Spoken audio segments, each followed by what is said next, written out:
ത്രിയേക ദൈവത്തിന് സ്തുതി. ദൈവത്താൽ അനുഗ്രഹിക്കപ്പെട്ടവരെ ഞാൻ ഗീവറീസ്. ഞാനിപ്പോൾ ഒരു വീഡിയോ ആയിട്ട് ഒരുപാട് ദിവസങ്ങൾക്ക് ശേഷം വരുന്നത് യഹോവ സുറിയാനി സഭയുടെ ആഗമന സുറിയാനി സഭയുടെയും വിശ്വാസ ആചാര അനുഷ്ഠാന രീതികൾക്കും പാരമ്പര്യങ്ങൾക്കും അതിൻ്റെ തിയോളജിക്കും വിരുദ്ധമായ 2 വീഡിയോ കാണുവാനിടയായി.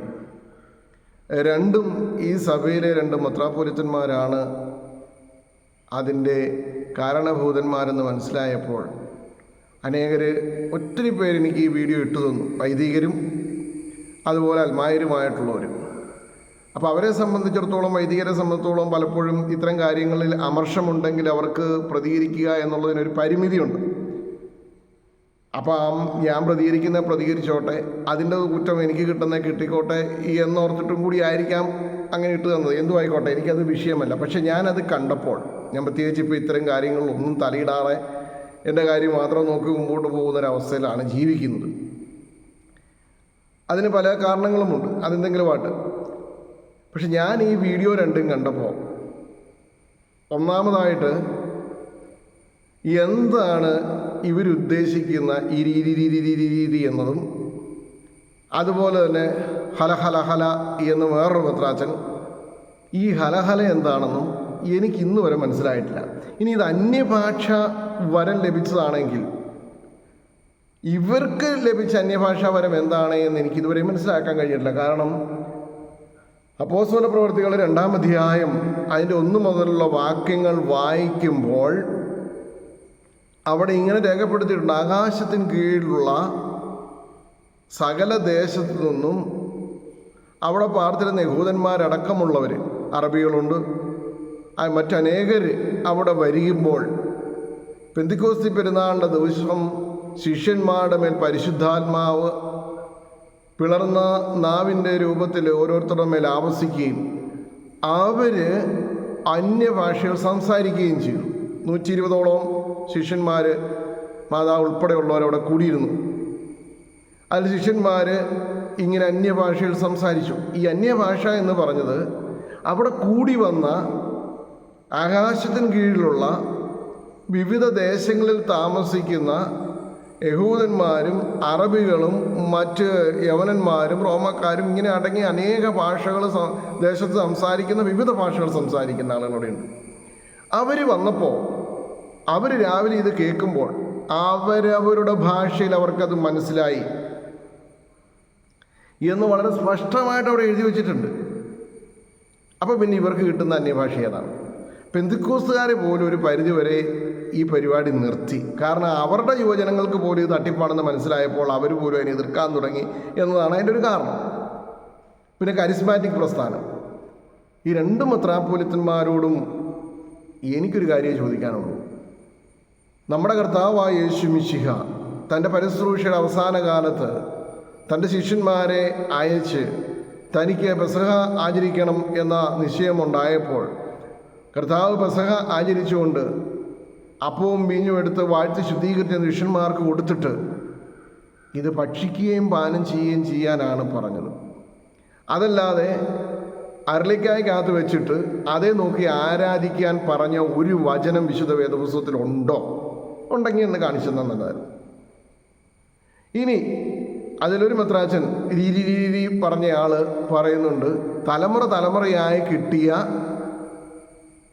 ഏതെങ്കിലും വിധത്തിലുള്ള പാപങ്ങളും ദോഷങ്ങളും കൊണ്ട് നീങ്ങിപ്പോകണം. അപ്പം നമ്മളുടെ ദേഹം ഉൾപ്പെടെയുള്ള, ഞാൻ ഉൾപ്പെടെയുള്ള വൈദികർ ഇന്ന് വരെ നടത്തിയ മാമോദീസ മുഴുവൻ റദ്ദായിപ്പോയി എന്നല്ലേ അർത്ഥം.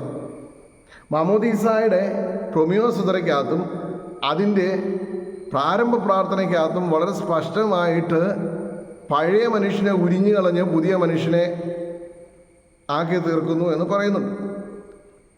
വീണ്ടും ജനനത്തിനായിട്ട് വന്നതാണെന്ന് പറയുന്നുണ്ട്. ഈ മാമോദീസ ഏൽക്കാൻ വന്നിരിക്കുന്നയാൾ, അതായത് കർത്താവായ യേശു ക്രിസ്തുവിനോട് പൗലോസ്ലീഹയുടെ ലേഖനത്തിനകത്ത് കൃത്യമായിട്ട് അദ്ദേഹം പറയുന്നുണ്ട്, അവൻ്റെ മരണത്തോടുകൂടി നാം മാമോദീസ മുങ്ങുന്നു. അപ്പോൾ യേശു ക്രിസ്തുവിലായി വിശുദ്ധ ജ്ഞാനസ്നാനം സ്വീകരിച്ചവൻ പഴയ മനുഷ്യനെ ഉരിഞ്ഞു കളഞ്ഞ് പുതിയതായി തീർന്നു. അപ്പോൾ പൂർവികമായി തലമുറയായിട്ട് ഈ പാപം കൈമാറിയത് മാമോദീസ എന്ന ജ്ഞാനസ്നാനം സ്വീകരിച്ചതിന് ശേഷവും നിലനിൽക്കുവാണെങ്കിൽ മാമോദീസ നടത്തുന്ന കള്ളത്തരമല്ലേ തിരുമേനി? അങ്ങനെയാണെങ്കിൽ ഈ ജനത്തെ മുഴുവൻ ആദിമ നൂറ്റാണ്ട് മുതൽ ഇന്നുവരെ ഈ ജനത്തെ മുഴുവൻ പറ്റിക്കുകയല്ലായിരുന്നോ? ആണെങ്കിൽ ആണെന്നും അല്ലെങ്കിൽ അല്ലെന്നും പറഞ്ഞു. സഭയിലെ മെത്രാപ്പൊലിത്തന്മാരടക്കമുള്ളവർ ബാഹ്യമായ കാര്യങ്ങളിൽ സംഭവിക്കുന്ന കാര്യങ്ങൾ അഭിപ്രായം പറയുമ്പോൾ ഇതുപോലെ വേദവിരീതങ്ങൾക്കെതിരെ ഒരഭിപ്രായം പോലും പറയാതിരിക്കുന്നത് ദുഃഖകരമാണ്. പക്ഷേ ബാബ തിരുമനസ്സുകൊണ്ട് ഇതിനെതിരെ ഒരു ശക്തമായ നടപടി സുന്നതദോസിൽ മേലിൽ ആവർത്തിക്കരുത് എന്ന് പറഞ്ഞിട്ടൊരു താക്കീതെങ്കിലും കൊടുക്കുവാൻ കഴിയണം. അല്ലാണ്ട് വിശുദ്ധന്മാരെ അമിതമായി പ്രൊമോട്ട് ചെയ്ത് തുടങ്ങിയപ്പോൾ തന്നെ സുറിയാനി സഭയ്ക്ക് അബദ്ധം പറ്റി തുടങ്ങി. നമ്മുടെ വിശുദ്ധ കുർബാന ജനങ്ങൾക്ക് അതൊരു കാഴ്ചവസ്തുവായി മാറിയപ്പോൾ വിശ്വാസികളുടെ വിശ്വാസം കുറഞ്ഞു തുടങ്ങി. വളരെ സ്പഷ്ടമായിട്ട് ഞാൻ പറയാം, വിശുദ്ധ കുർബാനയ്ക്കിടയിൽ മധ്യസ്ഥ പ്രാർത്ഥന തിരികെ കയറ്റി, അത് കഴിഞ്ഞ് പ്രസംഗങ്ങളായി, പിന്നെ സർക്കുലറുകളായി, പിന്നെ നോട്ടീസുകളായി, ഇങ്ങനെ ഇതെല്ലാം കഴിഞ്ഞിട്ട് അവസാനം കപ്പ്യാരോ അല്ലെങ്കിൽ അച്ഛനോ ആരെങ്കിലും ആ തിരിച്ചിരിങ്ങനെ ഒന്ന് മാറ്റിയിട്ട് വിശുദ്ധ കുർബാന അനുഭവിക്കാൻ ആരെങ്കിലും ഉണ്ടെങ്കിൽ മുമ്പോട്ട് കടന്നു വന്നേക്കണം, തീർന്നു. അപ്പോൾ അവർക്ക് ഈ വിശുദ്ധ കുർബാനയുടെ, അതായത് കൂടി വന്നിരിക്കുന്ന ജനത്തിന് ഈ വിശുദ്ധ കുർബാനയുടെ മഹത്വത്തെ യഥാവിധം ഉൾക്കൊണ്ടുകൊണ്ട് വിശുദ്ധ കുർബാന സ്വീകരിക്കാൻ കഴിയാതെ പോകുന്നുണ്ട്. പടിഞ്ഞാറേക്ക് എഴുന്നള്ളിച്ചു ബാബ അതിനെക്കുറിച്ച് പറഞ്ഞ് ഞാൻ കേട്ടു, ഒരു വീഡിയോയിൽ ഞാൻ കണ്ടതാണ്. പടിഞ്ഞാറേക്ക് എഴുന്നള്ളിച്ച് വരുമ്പോൾ തന്നെ വിശുദ്ധ കുർബാന കൊടുക്കുവാനുള്ള ക്രമീകരണം ചെയ്യുന്നു. അതൊരു ചെറിയ ഇപ്പം ഒരു വൈദികൻ തന്നെയുള്ള എങ്ങനെ ചെയ്യുമെന്നൊക്കെ ചോദിക്കാം. തീർച്ചയായിട്ടും ഒരു ചെറിയൊരു മേശ ക്രമീകരിച്ചിട്ട് ഒരു തബ്ലീത്താപ്പാലയും വിരിക്കൂട്ടും 2 മെഴുകുതിരി അവിടെ കത്തിച്ച് വെച്ചിട്ട് പടിഞ്ഞാറേക്ക് എഴുന്നള്ളി വരുന്നതായ വിശുദ്ധ കുർബാന അവിടെ വെച്ച്, അതായത് ആ പ്രാർത്ഥന അവിടെ നടത്തി, നടന്നു വരുന്നതായ പ്രാർത്ഥന നടത്തിയതിന് ശേഷം വിശുദ്ധ കുർബാന അവിടെ വെച്ച് ആ ഗീതം പാടിയതിന് ശേഷം ഉടയോൻ അരുൾ ചെയ്തു എന്നുള്ള ഗീതം പാടിക്കൊണ്ട് വിശുദ്ധ കുർബാന കൊടുക്കുകയും ആയതിനു ശേഷം തിരിച്ച് കാസായും വിലാസയും തിരിച്ച് കൈകളിൽ ഇങ്ങനെ ഇരു കൈകൾക്കും ക്രോസായിട്ട് പിടിച്ചുകൊണ്ട് ബാക്കി പ്രാർത്ഥനകൾ പൂർത്തീകരിച്ച് ബലിപീഠത്തിങ്കൽ കൊണ്ടുവച്ച് വിശുദ്ധ കുർബാന ഒന്നുകിൽ കാസായുന്ന വിലാസം തന്നെ കൊടുക്കുക. എന്നിട്ട് വിശുദ്ധ കുർബാനയുടെ കൃതജ്ഞതാ പ്രാർത്ഥനയും തുടർന്നുള്ള പ്രാർത്ഥനയും നടത്തി ഹൂത്തോമ നടത്തി ആശീർവാദം കൊടുത്തതിന് ശേഷം പിന്നെ മധ്യസ്ഥ പ്രാർത്ഥനയോ അതുപോലെ മറ്റു കാര്യങ്ങളൊക്കെ ചെയ്തിരുന്നുവെങ്കിൽ ഈ വിശുദ്ധ കുർബാനയുടെ ശക്തിയും മഹത്വവും എന്താണെന്ന് ജനത്തിന് മനസ്സിലായാൽ. ഇന്നിപ്പോൾ ജനത്തിനെ സംബന്ധിച്ചോളം പള്ളിയിൽ വരുന്ന യാക്കോബായക്കാരടക്കമുള്ള സുറിയാനിക്കാരെ സംബന്ധിച്ചിടത്തോളം അവർ ജസ്റ്റ് ഒരു സ്റ്റേജ് ഷോ കാണാൻ വരുന്ന ഒരു മാനസികാവസ്ഥയിൽ വരുന്നു. ആയതിനു ശേഷം അച്ഛൻ കുർബാന ചൊല്ലി പടിഞ്ഞാറേക്ക് വന്നു, ഇതൊക്കെ കൊണ്ട് തിരിച്ചു കൊണ്ട് വെച്ച് എപ്പോഴെങ്കിലും കിട്ടുന്ന ഒരു സാധനമായി വിശുദ്ധ കുർബാന മാറിയപ്പോൾ ആ ഒരു അവസ്ഥയെക്കുറിച്ച് ശ്രേഷ്ഠ ബാബ തിരുമനസ്സിന് ഖിന്നതയുള്ളതായിട്ട് അദ്ദേഹത്തിൻ്റെ പ്രസംഗത്തിൽ നിന്ന് എനിക്ക് മനസ്സിലായി. ഇപ്പോൾ ഇവിടെ പുത്തൂട്ടിലെ മെത്രാപ്പൊലീത്തയായിരുന്നാലും അദ്ദേഹം സ്ത്രീകൾക്ക് പഴമ വായിക്കാനുള്ള അവസരം കൊടുത്തു. അത് ശ്ലാഘനീയമായ കാര്യം തന്നെയാണ്, അത് അംഗീകരിക്കപ്പെടേണ്ട ഒരു കാര്യം തന്നെയാണ്.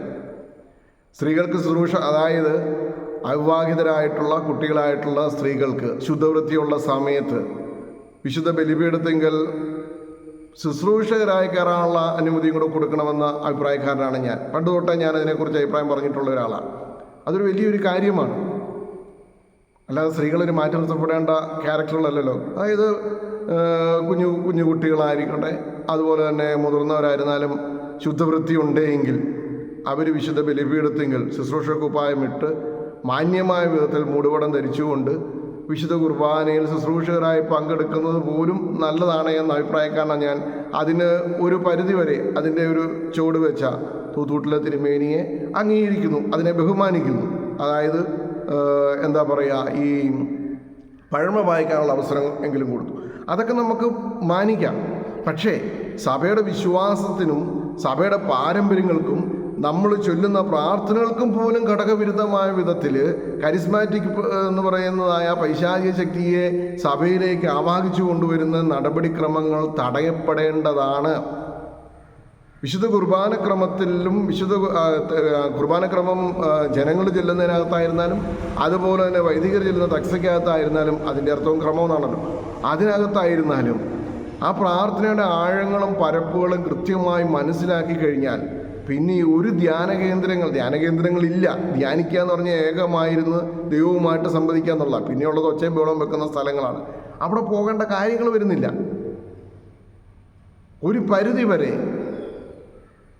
പ്രൊട്ടസ്റ്റന്റ് സഭകളിൽപ്പെട്ട പെന്തക്കോസ്ത് വിഭാഗങ്ങൾ പോലും ഈ പറയുന്ന കരകര എന്ന് പറയുന്ന പരിപാടി നിർത്തിത്തുടങ്ങിയപ്പോൾ വലിയ പാരമ്പര്യവും വിശ്വാസ തീക്ഷ്ണതയും അവയെല്ലാം ബൈബിളുമായിട്ട് ക്ലബ് ചെയ്ത വിധത്തിൽ ആരാധനാ ക്രമങ്ങൾ രൂപീകരിച്ചിട്ടുള്ളതായ ലോകത്ത് എവിടെയായിരുന്നാലും ഒരേ രീതിയിൽ ആരാധിക്കുന്ന ഒരു സഭ, ആ സഭയിലെ 2 മെത്രാപ്പൊലീത്തന്മാർ, ഒരാൾ വിശുദ്ധ കുർബാന എഴുന്നള്ളിച്ച് വെച്ചിരിക്കുന്ന അർളിക്കായുടെ പുറത്ത്, അതായത് അത് എവിടെയാണെന്നൊന്നും എനിക്കറിയില്ല, എവിടെയായിരുന്നാലും അങ്ങനെ ഒരു സ്ഥലത്ത് പോകുവാനോ അത് അനുവദിക്കുവാനോ പാടില്ലായിരുന്നു. അവിടെ നിന്ന് രീതി താറാവിനെ വിളിക്കുന്നതാണ് രീതി എന്ന് പറഞ്ഞാൽ എനിക്ക് മനസ്സിലാക്കാൻ കഴിഞ്ഞിട്ടില്ല. അദ്ദേഹം പിന്നെ മേപ്പാൽ പ്രദേശത്തു നിന്ന് പോയതായതുകൊണ്ട് പെട്ടെന്ന് അവിടെയൊക്കെ താറാവ് കൃഷിക്കാരൊക്കെ ഉള്ളതുകൊണ്ടും അവിടെ നിന്ന് ആ ഒരു ഭാഷ ചിലപ്പം പഠിച്ചായിരിക്കാം. മറ്റേയാൾ ഹല ഹല ഹല അയല അയല അയല അയല അയല എന്ന് പറയുന്നുണ്ട്. അയല അയല അയല എന്ന് പറഞ്ഞാൽ അത് അന്യഭാഷയാവില്ല. രീതി എന്ന് പറഞ്ഞാൽ അന്യഭാഷയാവില്ല. എൻ്റെ നാട്ടിൽ മണ്ണാട് സ്വന്തം അപ്പനെ വീട്ടിൽ നിന്ന് തല്ലി ഇറക്കി വിട്ടിട്ട് പെന്തിക്കോസിൽ പോയി പാസ്റ്ററായി ഒരു വ്യക്തിയുണ്ട്. അദ്ദേഹം ഞാൻ അച്ഛനാകുന്നതിന് പുരുഷനെ വിളിച്ചിട്ട് പറഞ്ഞു, നിന്നിലെപ്പടി പൗരോഹിത്യത്തിൻ്റെ ബന്ധനങ്ങളും കെട്ടിലും കിടക്കുക അതെല്ലാം കളയണമെന്ന് പറഞ്ഞേച്ച് കുറച്ചേരം ഇങ്ങനെ ഞാനും ഉണ്ട്. എൻ്റെ ഒരു സുഹൃത്ത് മാത്യു റീസ് എന്ന് പറയുന്ന ഒരാളുണ്ടായിരുന്നു. ഞങ്ങളോട് പറഞ്ഞു അത് ശരിയായില്ല. മാത്യു റീസിന് അറിയാം പേര് ആളാരാന്നുള്ളതൊക്കെ. അപ്പം അദ്ദേഹം ഇങ്ങനെ പറഞ്ഞു കഴിഞ്ഞപ്പം ഞാനൊന്നും വേണ്ടി ഞാനിങ്ങനെ നിന്നപ്പം പറഞ്ഞു, പുള്ളി പിന്നെ പെട്ടെന്ന് പറഞ്ഞു ഹറ ബാബ ഹറ ബാബ ഹറ ബാബ ഹറ ബാബ. ഞാൻ ചോദിച്ചു ഇതെന്തോന്നു ഈ സംഭവം? മണ്ണാട് പള്ളിയുടെ മൈതാനത്ത് വെച്ച് അദ്ദേഹം ഞങ്ങളെ 2 പേരെയും മനസാന്തരപ്പെടുത്താൻ ശ്രമിച്ച ഒരു ഭാഗമാണ്. ഞാൻ ചോദിച്ചു ഇതെന്താ ഈ പറയുന്നത്, ഇതെന്താ സംഭവം? അന്യഭാഷയെന്ന് പറയും. അന്നും വലിയ വേദ പണ്ഡിതനോ അല്ലെങ്കിൽ ഞാനോ ഉള്ളവനോ ഒന്നുമല്ല, വേദോത്സവം വായിക്കുന്നവൻ മാത്രമായിരുന്ന ഞാൻ ചോദിച്ചു, അപ്പോസ്തല പ്രവൃത്തി 2-ാം അധ്യായത്തിനകത്ത് എഴുതിയിരിക്കുന്ന അനുസരിച്ചാണെങ്കിൽ സഹോദര, നിങ്ങൾ പറഞ്ഞത് എന്താണെന്ന് എൻ്റെ ഭാഷ എനിക്ക് മനസ്സിലാകണം. എനിക്ക് മനസ്സിലായില്ല. ഞാൻ മലയാളത്തിലാണ് പറയുന്നതെങ്കിലും തമിഴിനാണ് കേൾക്കുന്നതെങ്കിൽ അവനെ തമിഴിലത് മനസ്സിലാവണം. അതായിട്ടില്ലല്ലോ. പിന്നെ ഇതെങ്ങനെ അന്യഭാഷയാവും? ഇതൊക്കെ തട്ടിപ്പല്ലേ എൻ്റെ പൊന്നു സുഹൃത്തെ എന്ന് പറഞ്ഞപ്പോൾ പുള്ളി അങ്ങ് ചൂടായപ്പോൾ ഞാൻ അന്നേരം തിരിഞ്ഞു വെച്ചു, താൻ പോയി ആദ്യം വീട്ടിൽ നിന്ന് ഇറക്കി വിട്ടു. ഇത്രയും കാലം ചിലവിന് തന്നെ പഠിപ്പിച്ച ഇത്രയും വളരെ ഉയർത്തിക്കൊണ്ട് വന്ന വീട്ടിൽ നിന്ന് ഇറക്കി വിട്ടു അപ്പനെ ആദ്യം വിളിച്ചുകൊണ്ട് വന്നിട്ട് എന്നെ സുവിശേഷം പറയാൻ എൻ്റെ അടുക്ക വായെന്ന് പറഞ്ഞു വെച്ചാൽ ഞാനങ്ങ് പോവുകയും ചെയ്തു. എൻ്റെ കൂടെ മാത്യു റീസും ആ കൂടെ പോരുകയും ചെയ്തു. അപ്പോൾ ഇങ്ങനെയുള്ള തട്ടിപ്പുകൾ പെന്തിക്കോസുകാർ പോലും ഒരു പരിധിവരെ നിർത്തി തുടങ്ങിയ സമയത്ത് കരിസ്മാറ്റിക് എന്ന പേരിൽ ഇതെന്തോന്നെ കാണിക്കുന്നു? കൈ പൊക്കി പിടിക്കുന്നു, കാല് പൊക്കി പിടിക്കുന്നു. യേശുക്രിസ്തു എവിടെയാണിത് പറഞ്ഞിരിക്കുന്നത്? കർത്താവായ യേശുക്രിസ്തു തൻ്റെ വചന ശുശ്രൂഷയിൽ എവിടെയെങ്കിലും കൈകാലുകൾ ഉയർത്തിപ്പിടിച്ച് അട്ടഹസിച്ച് അലറി വിളിച്ച് പ്രാർത്ഥിക്കാൻ പറഞ്ഞിട്ടുണ്ടോ? എൻ്റെ അറിവ് പറഞ്ഞിട്ടില്ല. ആരാധിക്കാൻ പറഞ്ഞിട്ടുണ്ടോ? എൻ്റെ അറിവ് ഞാൻ കണ്ടിട്ടില്ല. ഞാനൊരു വചനത്തിനകത്തും അങ്ങനെ നിങ്ങൾ കൈകൾ ഉയർത്തി അട്ടഹസിച്ച് ബഹളം വെച്ച് കൂവി കാറി നാട്ടുകാരങ്ങളെ പേടിപ്പിച്ച് ചെയ്യണമെന്ന് ഞാൻ വായിച്ചിട്ടുമില്ല, ഞാൻ മനസ്സിലാക്കിയിട്ടും. ഇനി ഉണ്ടായെന്ന് എനിക്കറിയില്ല. 2, 3, 4 നിർത്ത് വായിച്ചു നോക്കിയാലും നമുക്ക് അതിനകത്ത് കണ്ടെത്താൻ കഴിയാത്ത കാര്യങ്ങളും ഉണ്ടാവുമല്ലോ എന്ന് പറഞ്ഞ പോലെയാണ്. അപ്പോൾ ബൈബിൾ വായിച്ചു നോക്കുന്നുണ്ട്. ഞാൻ ഇങ്ങനെ ഇന്ന് നോക്കുമായിരുന്നു. അപ്പോൾ ഇതിനകത്ത് എവിടെയെങ്കിലും ഇങ്ങനെയൊക്കെയുള്ള കാര്യങ്ങൾ പറഞ്ഞിട്ടുണ്ടോ എന്നറിയാൻ വേണ്ടി. പക്ഷേ ഞാൻ വായിച്ചു നോക്കിയിട്ട് അതിനകത്ത് വായിച്ച ഭാഗത്തൊന്നും കണ്ടില്ല. ഇനി ഇല്ലാത്ത ഏതെങ്കിലും ഭാഗം ഉണ്ടോ എന്ന് കാണിച്ചത് നല്ലതായിരിക്കാം. എന്തു തന്നെയായിരുന്നാലും മലങ്ക യാക്കോബായ സുറിയാനി സഭ ഉൾപ്പെടെയുള്ള അന്ത്യോക്യൻ പാരമ്പര്യം പിന്തുടർന്നു പോകുന്ന സഭകൾ ഇന്ന് നിലനിൽക്കുന്നത് അഥാനാസിയോസ് എന്ന് പറയുന്ന ഒരു ഷെമ്മാശൻ എടുത്ത് തുബ്ദയിൽ ഓർക്കുന്ന അഥാനാസിസ് എന്ന് പറയുന്ന ഷെമ്മാശൻ എടുത്തതായ ആ എഫേർട്ടിൻ്റെ ഫലമാണ്. സഭയിൽ വേദവിരീതം കടന്നുകൂടിയപ്പോൾ അതിനെതിരെ ശക്തമായ നിലപാടെടുത്ത് അന്നും മെത്രാപ്പൊലീത്തന്മാരും വൈദികരും പാത്രികീസും പോലും ആ ഒരു സൈഡിൽ നിന്നപ്പോഴും അഥാനാസിസ് എന്ന് പറയുന്ന ഷെമ്മാശൻ്റെ ആ ശക്തമായ നിലപാടുകളും ചോദ്യശരങ്ങളും കൊണ്ട് തന്നെയാണ് ഇന്ന് ഈ ആരാധന സൗന്ദര്യമുള്ള സഭ. ആളുകളുടെ എണ്ണത്തിലൊക്കെ വളരെ വില ഉണ്ടാകുന്നതേ ലോകം മുഴുവൻ ഉള്ളൂ എങ്കിൽ പോലും വില ഉണ്ടാകുന്നത് ഞാൻ പറഞ്ഞത് എത്ര നോക്കിയാലും എത്ര വലിച്ചു പിടിച്ചാലും 1 കോടിക്ക് അടുത്ത് ജനസംഖ്യ വരികയില്ല. അപ്പം അത്രേ ഉള്ളൂ എങ്കിലും ചെറിയ ആട്ടിൻകൂട്ടമേ നിങ്ങൾ ഭയപ്പെടേണ്ട. എന്ന കർത്താവിൻ്റെ വചനത്തെ ഉൾക്കൊണ്ടുകൊണ്ട് ഒരു പ്രാർത്ഥനയെപ്പോലും ഒരു വള്ളിയോ പുള്ളിയോ തെറ്റിയാൽ പോലും അർത്ഥം മാറാ ഇടയുണ്ട് എന്ന് മനസ്സിലാക്കി സഭാപിതാക്കന്മാർ അത് കൃത്യമായിട്ട് എഴുതി. പിതാവാൻ ദൈവത്തോടുള്ള പ്രാർത്ഥന, പിതാവാൻ ദൈവമേ നിനക്ക് നിൻ്റെ ഏകപുത്രനും നിൻ്റെ പരിശുദ്ധ റൂഹായിക്കെന്ന് പറയാം. പക്ഷേ പുത്രൻ തമ്പുരാനോടുള്ള പ്രാർത്ഥനയിൽ ഞങ്ങൾ കർത്താവായ യേശു മിശിഹാ നിനക്കും നിൻ്റെ പിതാവിനും ജീവനുള്ള പരിശുദ്ധ റൂഹായിക്കും എന്നാണ് പറയുന്നത്, അല്ലെങ്കിൽ പരിശുദ്ധ റൂഹായിക്കും എന്ന് പറയുന്നത്. അവിടെ നിൻ്റെ എന്നൊരു വാക്കുപോലും അവിടെ ഉപയോഗിക്കുന്നില്ല. അത്ര ശ്രദ്ധയോടുകൂടി പ്രാർത്ഥനയും പ്രാർത്ഥനാ ക്രമങ്ങളെയും ക്രമീകരിച്ച നമ്മുടെ പിതാക്കന്മാർ. കാരണം ദൈവത്തോടുള്ള സംസർഗത്തിൽ ആരാധനയിൽ ഒരു മിസ്റ്റേക്ക് വന്നിട്ട് പിശാച് അവിടെ തൻ്റെ തന്ത്രത്തെ വിനിയോഗിച്ച് നമ്മളെ വഴിതെറ്റിക്കാൻ ഇടയാകരുതെന്നുള്ളതുകൊണ്ട് അത്ര സൂക്ഷ്മതയുടെ പിതാക്കന്മാർ അത് ക്രമീകരിച്ചു തന്നു. നമ്മളിന്ന് അതിനെയൊക്കെ മാറ്റി മാറ്റി മാറ്റി മാറ്റി മറിച്ചു. പ്രൊട്ടസ്റ്റൻ്റ് തിയോളജി പഠിച്ചാൽ ചിലപ്പോൾ ഇതൊന്നും കിട്ടിയെന്ന് വരികയില്ല. അവിടെ കിട്ടുന്നത് ഡിഗ്രി സർട്ടിഫിക്കറ്റുകൾ മാത്രമാണ്. അതുകൊണ്ട് സ്വർഗരാജ്യത്തിലേക്ക് പ്രവേശനം ഈ സർട്ടിഫിക്കറ്റ് ഉള്ളതുകൊണ്ട് മാത്രം സ്വർഗരാജ്യത്തിൽ പ്രവേശിക്കാമെന്ന് കരുതുകയും വേണ്ട. അതുമാത്രമല്ല, ഇങ്ങനെയുള്ള കരിസ്മാറ്റിക് പ്രസ്ഥാനങ്ങളിലൂടെ ആളുകളെ സഭയിൽ നിന്ന് പുറത്തേക്ക് പോകാനുള്ള വഴി തുറന്നു കൊടുക്കുക, വിശ്വാസത്തിൽ വിപരീതമുണ്ടാക്കുക, വിശുദ്ധ കുർബാന ഉൾപ്പെടെയുള്ള ആരാധനകൾക്കും യേശുക്രിസ്തുവിനോടുള്ളതായ സംസർഗത്തിനും കുറവ് വരുത്തുക, വിശുദ്ധ കൂദാശക്രമങ്ങളിലെ ശുശ്രൂഷകളെ ഒന്നുമല്ലെന്നാക്കി കാണിക്കുക. അതിനൊന്നും ഒരു കാരണമാണ്. തിമോഥെയോസ് പുത്രാച്ചൻ പറഞ്ഞിരിക്കുന്നു, അദ്ദേഹമാണ് പറഞ്ഞേക്കുന്നത്, എന്ത് പരമ്പരാഗതമായി തലമുറ കൈമാറി കിട്ടിയിരിക്കുന്ന ഏതെങ്കിലും ദോഷങ്ങളുണ്ടെങ്കിൽ പോകണം എങ്കിൽ ഈ കൂദാശക്രമത്തിനകത്ത് എഴുതി വച്ചിരിക്കുന്ന മാമോദീസ ക്രമത്തിൻ്റെ ഈ 2 പ്രാർത്ഥനകളും തെറ്റല്ലേ എന്നാണ് എൻ്റെ ചോദ്യം. പൗലോസ്ലീഹ പറഞ്ഞ ലേഖനത്തിനകത്തെ വാക്യങ്ങളും തെറ്റിയില്ലേ അവിടെ? എടാ, ഇതിങ്ങനെ തന്നെ നിന്നിൽ തന്നെ നിലനിൽക്കുവാണെങ്കിൽ നീ പിന്നെ എന്തിനാണ് മാമോദീസ ഏറ്റത്? വെള്ളം കൊണ്ടും ആത്മാവ് കൊണ്ടും അവൻ വീണ്ടും ജനിക്കുന്നു, ഇല്ലെങ്കിൽ സ്വർഗരാജ്യത്തിൽ അവൻ പ്രവേശിക്കില്ലെന്ന് കർത്താവിൻ്റെ വചനത്തിൽ ആശ്രയിച്ചുകൊണ്ട് നിങ്ങൾ ലോകം മുഴുവൻ പോയി പിതാവിൻ്റെയും പുത്രൻ്റെയും പരിശുദ്ധ റൂഹായുടെയും നാമത്തിൽ സ്നാനം കഴിപ്പിച്ചു, അതായത് മാമോദീസ മുക്കുകയും ഞാൻ നിങ്ങളോട് കൽപ്പിച്ചു വെക്കുകയും അവരെ പഠിപ്പിക്കുകയും ചെയ്യും. മത്തായിയുടെ സുവിശേഷം 28-ാം അധ്യായം 17 മുതലുള്ള വാക്യങ്ങൾ വായിച്ചാൽ അതിനകത്ത് എഴുതിയിരിക്കുന്നത് അങ്ങനെയാണ്. അങ്ങനെ യേശുക്രിസ്തുവിൻ്റെ വചനത്തിലെ ആധാരമാക്കി ശിഷ്യന്മാർ ക്രമീകരിച്ചു. അവർ കൈവെപ്പ് കൊടുത്തതായ പിതാക്കന്മാരും അവരിൽ നിന്ന് ഈ തിമോഥെയോസ് മെത്രാച്ചൻ ഉൾപ്പെടെ ഞാൻ ഉൾപ്പെടെ ഉള്ളവർ നടത്തിയതായ ശുശ്രൂഷ അനുസരിച്ചാണെങ്കിൽ വെള്ളം കൊണ്ടും ആത്മാവ് കൊണ്ടും വീണ്ടും ജനിച്ചു. പൗലോസ്ലീഹയുടെ വചനപ്രകാരം കർത്താവിൻ്റെ കുരിശുമരണത്തിൽ നമ്മൾ മാമോദീസ മുങ്ങി അവൻ്റെ ഉയർപ്പോടുകൂടി നമ്മൾ ഉയർക്കുന്നു. ആ പഴയ മനുഷ്യനെ ഉരിഞ്ഞു കളഞ്ഞ് പുതിയതിനെ സ്വീകരിക്കുന്നു. വിഗ്രഹാരാധനയുടെ സകല അവശിഷ്ടത്തെയും ഇവനിൽ നിന്ന് ഇതുമുഖാന്തരം ഒഴിവാക്കുന്നു. ഇങ്ങനെയുള്ള ഈ വാക്യങ്ങൾ മുഴുവൻ വെള്ളത്തിൽ വരച്ച വര പോലെയായില്ലേ തിരുമേനി? അതുപോലെ തന്നെ ഈ രീതി രാരാരല്ലേ ലാല എന്നൊക്കെ പറയുന്ന സംഭവം എന്താണ്? ഏത് ഭാഷയാണ്?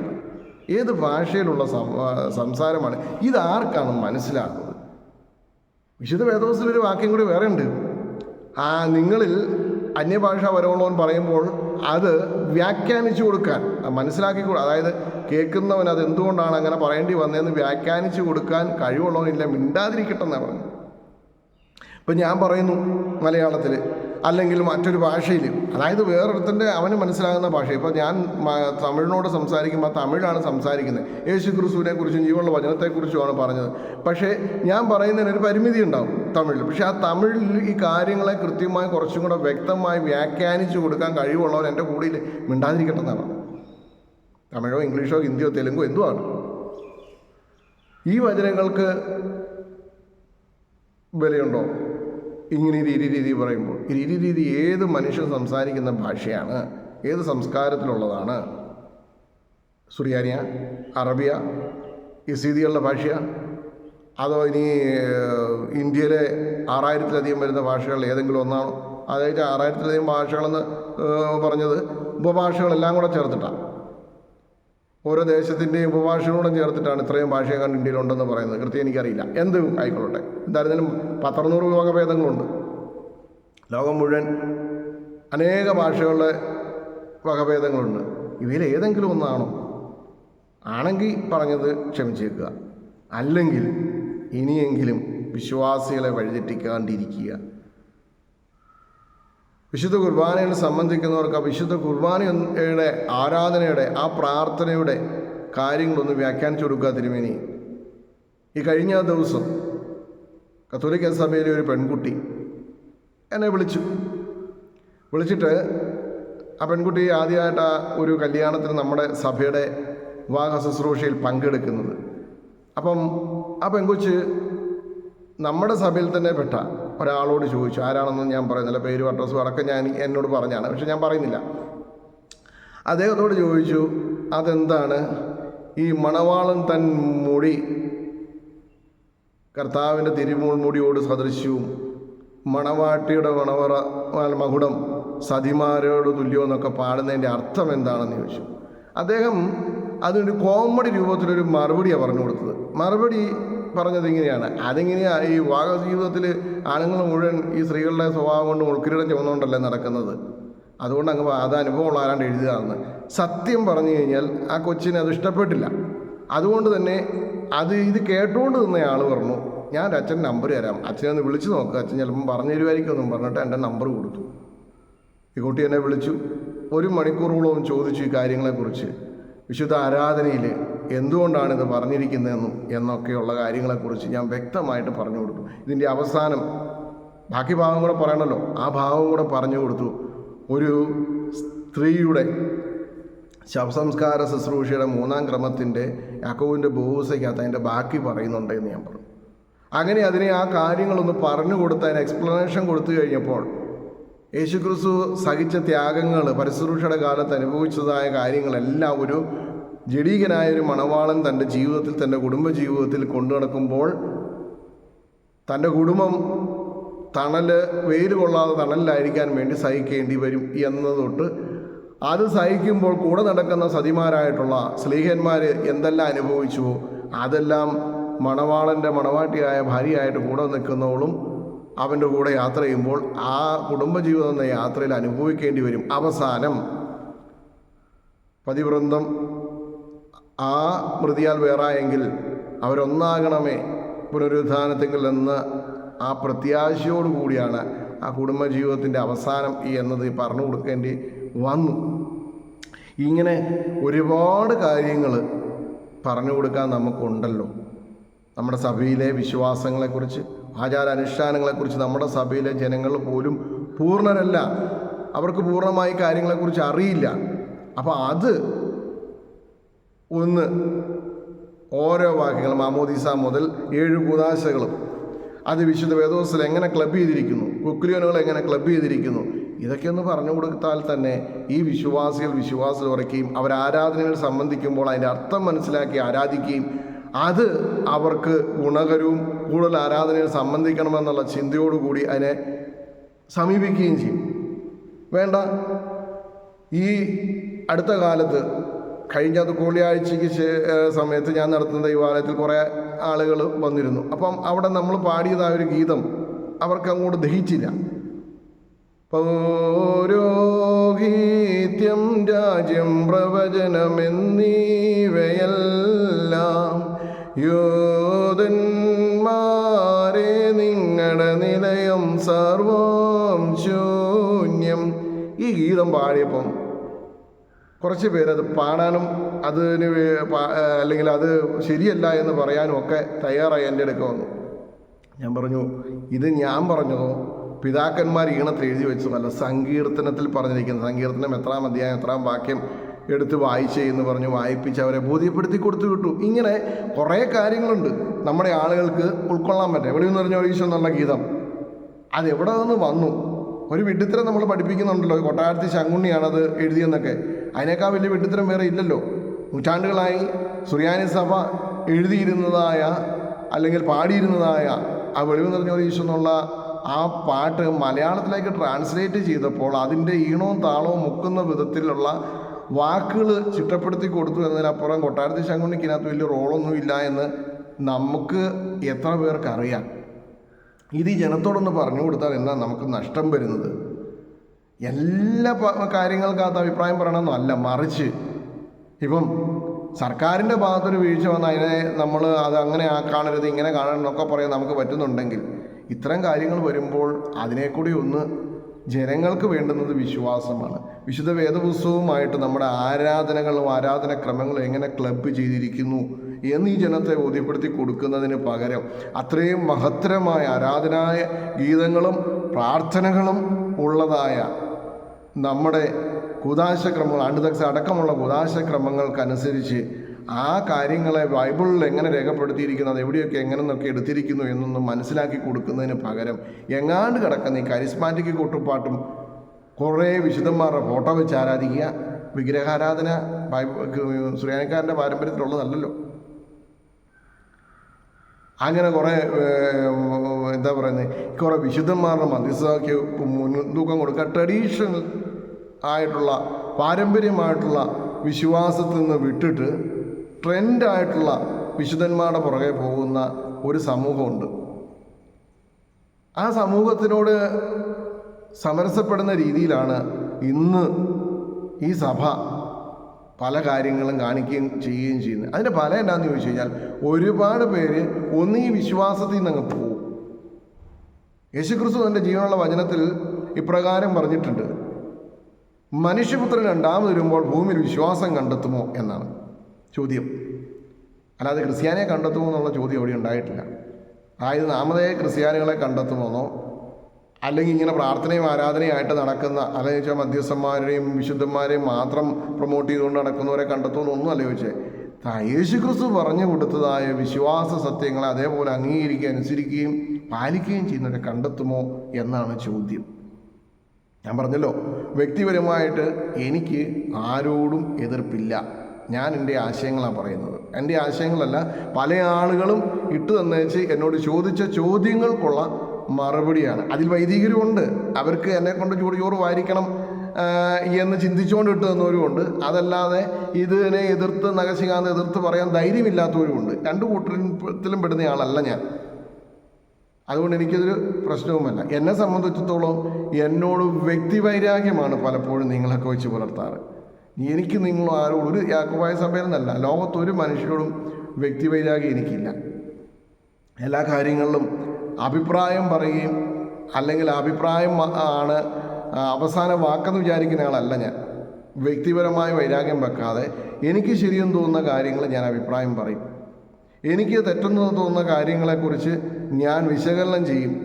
അതെൻ്റെ രീതിയാണ്. അതിന് പക്ഷേ ഞാൻ കൊടുക്കേണ്ടി വന്നിട്ടുള്ള വില ഭയങ്കരമാണ്, എനിക്കറിയാം.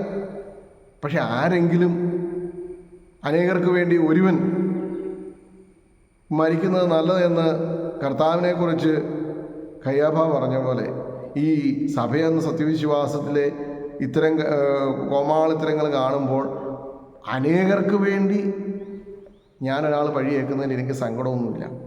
എന്തായിരുന്നാലും ഇനിയെങ്കിലും ഒന്ന് ശ്രദ്ധിക്കുക, ഈ വിശ്വാസ സമൂഹത്തെ എന്ത് നേട്ടം ഉണ്ടാക്കി കൊടുക്കുന്നുണ്ട്. അപ്പോൾ ഒന്നുകിൽ വിശുദ്ധ കുർബാന, ആരാധന രീതികൾ, കൂദാശക്രമങ്ങൾ, ഇതെല്ലാം തിരുമേണ്ട കാഴ്ചപ്പാട് തെറ്റായിരിക്കണം. അതല്ലെങ്കിൽ തിരുമേനി ആ ചെയ്തത് മുഴുവൻ തെറ്റാണ്. കൂദാശ ഒന്നാമത്തെ ക്രമം, സഭയിലേക്ക് ചേരുന്നതിൻ്റെ ഒന്നാമത്തെ ക്രമം മാമോദീസയാണ്. ആദ്യം തൊട്ട് പ്രമേയത്തിനകത്തും പ്രാരംഭ പ്രാർത്ഥനയ്ക്കകത്തും പറഞ്ഞിരിക്കുന്നത് അപ്പാടെ നിഷേധിച്ചു. പിന്നെ എന്തോന്ന് വിശ്വാസം, പിന്നെ എന്തോന്ന് സത്യവിശ്വാസം, വചനം വെച്ച് ബന്ധിക്കുക. എത്രയോ ആളുകൾ തിരുമേനിക്ക് അറിയുമോ എന്ന് എനിക്കറിയില്ല. നമ്മളെന്തിരുത്തി മർത്തമാൻ കത്തീഡ്രൽ വികാരിയായിട്ടിരുന്നപ്പോൾ ഞാനൊരു വീട്ടിൽ പോയി. കപ്പയാർ തമ്പിച്ചേട്ടൻ്റെ കൂടെ ഒരു വീട്ടിൽ, തമ്പിച്ചേട്ടനാണോ ജോർജേട്ടനാണോ എന്ന് ഓർക്കുന്നില്ല, അവിടുത്തെ പ്രധാനപ്പെട്ട അറിയപ്പെടുന്ന ഒരു വീട്ടിലേക്ക് പരകൂദാശിക്ക് പോയതാണ്. അപ്പോൾ അവിടെ ചെന്നപ്പോൾ അവിടെ ഒരു പെൺകുട്ടി ഇരിക്കുന്ന ആ കൊച്ചിനോട് ഞാൻ ചോദിച്ചു, മോളെ എന്ത് ചെയ്യുന്നു, മോളുടെ ഭർത്താവ് എന്ത് ചെയ്യുന്നു ചോദിച്ചു. അപ്പോൾ മോൾ എന്ത് ചെയ്യുന്നു എന്ന് ഞാൻ ചോദിച്ചപ്പോൾ പറഞ്ഞു, ഞാൻ കർത്താവ് വരുന്നതിനായി കാത്തിരിക്കുകയെന്നാണ്. സത്യത്തിൽ ഞാൻ കേട്ടത് ഭർത്താവ് വരുന്നതിനായി കാത്തിരിക്കുക എന്നുള്ളത്. അപ്പോൾ കപ്പയാർ ആയിട്ട് വന്ന ജോറേട്ടനാണോ തമ്പിച്ചേട്ടനാണോ ഞാൻ മറന്നുപോയി. എന്നെ തോണ്ടിയിട്ട് പറഞ്ഞു, ഇനി പോരെ, ഞാൻ പിന്നെ വിവരം പറയാമെന്ന് പറഞ്ഞു. ഞാൻ അത് കഴിഞ്ഞ് തിരിച്ചു പോന്നപ്പോൾ ഞാൻ ചോദിച്ചു, അതെന്താ കൊച്ചു അങ്ങനെ പറഞ്ഞേ, ഭർത്താവുമായിട്ട് എന്തെങ്കിലും വിഷയമുണ്ടോ? അച്ഛാ ഭർത്താവ് എന്നല്ല പറഞ്ഞേ, കർത്താവെന്ന് പറഞ്ഞു. ഞാൻ ഞെട്ടിപ്പോയി. ഞാൻ ചൈന അങ്ങനെ പറയാൻ കാര്യം? അപ്പോൾ പറഞ്ഞ് നമ്മുടെ സഭയിലെ തന്നെ ഇത്തരത്തിലുള്ള ഒരു ക്രമീകരണത്തിൽ ചെന്ന് ചാടിപ്പോയതാണ്. സഭയിലേന്ന് ഞാൻ പറയുന്നില്ല, സഭയിൽ അന്ന് അദ്ദേഹം വൈദികനായിരുന്നു, പിന്നീട് മെത്രാപ്പൊലീത്തയായി. ആ ക്രമീകരണത്തിൽ ചെന്ന് ചാടിപ്പോയതാണ്. അതിനകത്ത് ചെന്ന് ചാടിപ്പോയ പലർക്കും ഇതൊക്കെ തന്നെ അവസ്ഥയെന്ന്. ഞാനൊന്നും മിണ്ടിയില്ല. അവിടെ ഉദാഹരണങ്ങൾ ഇഷ്ടംപോലെ ചൂണ്ടിക്കാണിക്കും, പക്ഷേ പേരെടുത്ത് പറയാൻ എനിക്ക് താല്പര്യമില്ലാത്തതുകൊണ്ടും ഒരാളുടെയും വ്യക്തിപരമായ കാര്യങ്ങൾ പറഞ്ഞാൽ കുറച്ച് കാണിക്കാൻ താല്പര്യമില്ലാത്തതുകൊണ്ടും ഞാൻ പറയുന്നില്ല. ഇതൊക്കെ വിശ്വാസത്തിൻ്റെ പേരിലല്ല, വിശ്വാസത്തെ കുറച്ച് കാണിക്കുകയാണ്. അവിടെ ഒരു കാലത്ത് എവിടെയെങ്കിലും പോകണമെങ്കിൽ ഒരാൾ ബസ് നോക്കി നിന്നാൽ അതിലേ കടന്നു പോകുന്ന ബസ്സിൻ്റെ പേര് മറ്റൊരു വിശ്വാസത്തിൽപ്പെട്ട ദൈവത്തിൻ്റെയോ ദേവന്മാരുടെ പേരാണെങ്കിൽ ഈ വ്യക്തിയോട് ചോദിച്ചാൽ മിണ്ടുകയില്ല. എന്നാന്നറിയോ? അന്യദേവന്മാരുടെ പേര് നാവിൽ ഉച്ചരിക്കാൻ പാടില്ല. അന്യദേവൻ്റെ പേരാണോ? ആ വണ്ടിയുടെ പേരായിട്ടാണ് ചോദിക്കുന്നത്. ഇപ്പോൾ വരുന്നതാണല്ലോ, അതിന് മറുപടി പറയില്ല. ഇത് നടന്ന സംഭവങ്ങളാണോ എന്ന് മുളന്തുരുത്തി ദേശത്ത് അന്വേഷിച്ചാൽ മതി. സംഭവിച്ചിട്ടുള്ള കാര്യങ്ങളാണ് വിശ്വാസപരമായി. ഇപ്പോൾ ഇതൊക്കെ പറയുമ്പോൾ വ്യക്തിപരമായിട്ട് 100 കാര്യങ്ങൾ പറഞ്ഞ് എന്നെ ആക്ഷേപിക്കാൻ കാണും. അതിലെനിക്ക് വിരോധമൊന്നുമില്ല. തുറന്ന പുസ്തകം പോലുള്ള ഒരു ജീവിതമാണ് എൻ്റേത്. എൻ്റെ ജീവിതത്തിൽ നടന്നിട്ടുള്ളത് സഭയ്ക്കും അറിയാം, എന്നെ അറിയുന്നവർക്കും അറിയാം, എന്നെ ചുറ്റിപ്പറ്റി നിന്നിട്ടുള്ള സകല ആളുകൾക്കും അറിയാം. ഒന്നും ഒളിച്ചു വെക്കാനില്ല.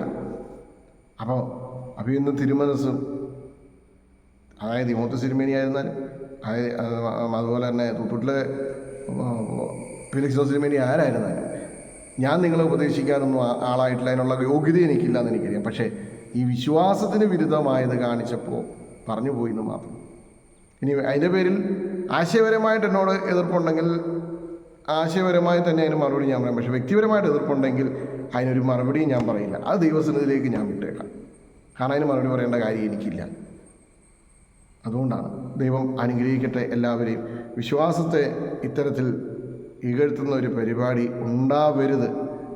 ഇനിയെങ്കിലും അത് പാരമ്പര്യങ്ങളും മാത്രമല്ല, നമ്മൾ പലപ്പോഴും പറയാറുണ്ട് നമ്മുടെ പാരമ്പര്യം വിട്ടു പോകുന്നതിൻ്റെ വിഷയമല്ല അവിടെ, വിശ്വാസത്തെ വിട്ടു പോകുന്നതിൻ്റെ വിഷയമാണ്. അതുകൊണ്ട് മാത്രമാണ് ഇത് പറയേണ്ടി വന്നത്. കർത്താവിനാൽ എല്ലാവരും അനുഗ്രഹിക്കപ്പെട്ടവരായി തീരട്ടെ.